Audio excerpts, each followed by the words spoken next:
ওরা আমার স্টুডেন্ট। আর শ্রীহান আর তানিশা খুব ভালো ছেলে মেয়ে এবং ভেরি গুড স্টুডেন্ট। ওদের আগেইনস্টে কোনো কমপ্লেন থাকতেই পারে না। এবার বলুন কেন ডেকেছেন ওকে? আমি আপনাকে অ্যানসার দিতে বাধ্য নই বললাম না? মিস্টার চ্যাটার্জি, আপনি আমাকে আনসার দিতে বাধ্য, কারণ আমি আপনাকে চিনি। হ্যাঁ, আমি চিনি আপনাকে। আজ সকালে তটিনী গাঙ্গুলির উপর আক্রমণ হয়েছে,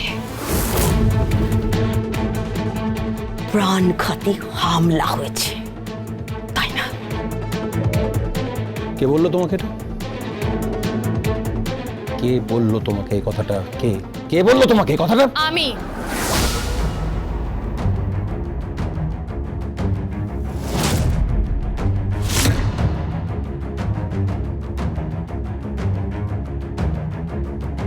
তটিনী?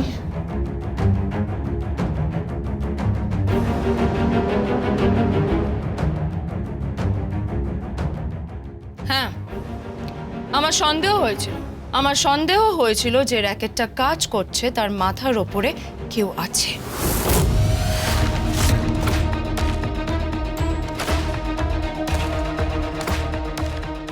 কি কি কি কি কি বলছো? কি তুমি তুমি কি বলছো? আমি কিছু বুঝতে পারছি না।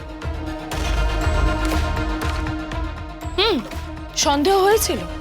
যখন আক্রমণটা হয়েছিল তখন আপনার নাম প্রথম চকিতে মাথায় আসে। তারপর আমি অঙ্কগুলো মিলিয়ে দেখলাম যে কি দেখলে?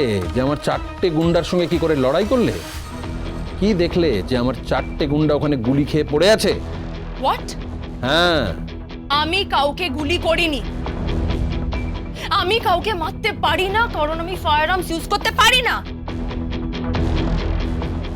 আমি শুধুমাত্র একজন গৃহবধূ। Shut up!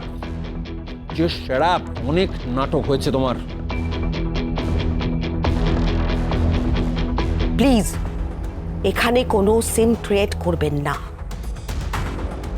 আপনি যতই গভর্নিং বডির মাথায় বসে থাকুন, এটা একটা স্কুল।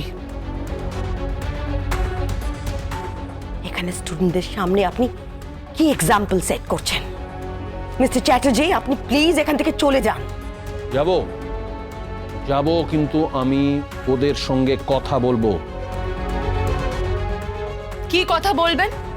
কি জিজ্ঞেস করবেন? এটাই তো জিজ্ঞেস করবেন যে তটিনী গাঙ্গুলি কি কি করেছিল।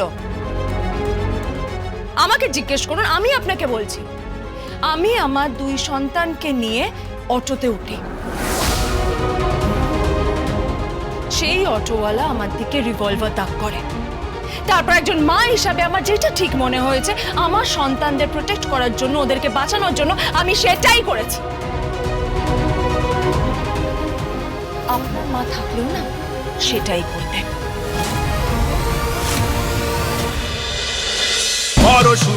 পরশুরাম আজকের নায়ক, সোম থেকে রবি প্রতিদিন রাত 8টায় স্টার জলসায় ও জিও হটস্টারে।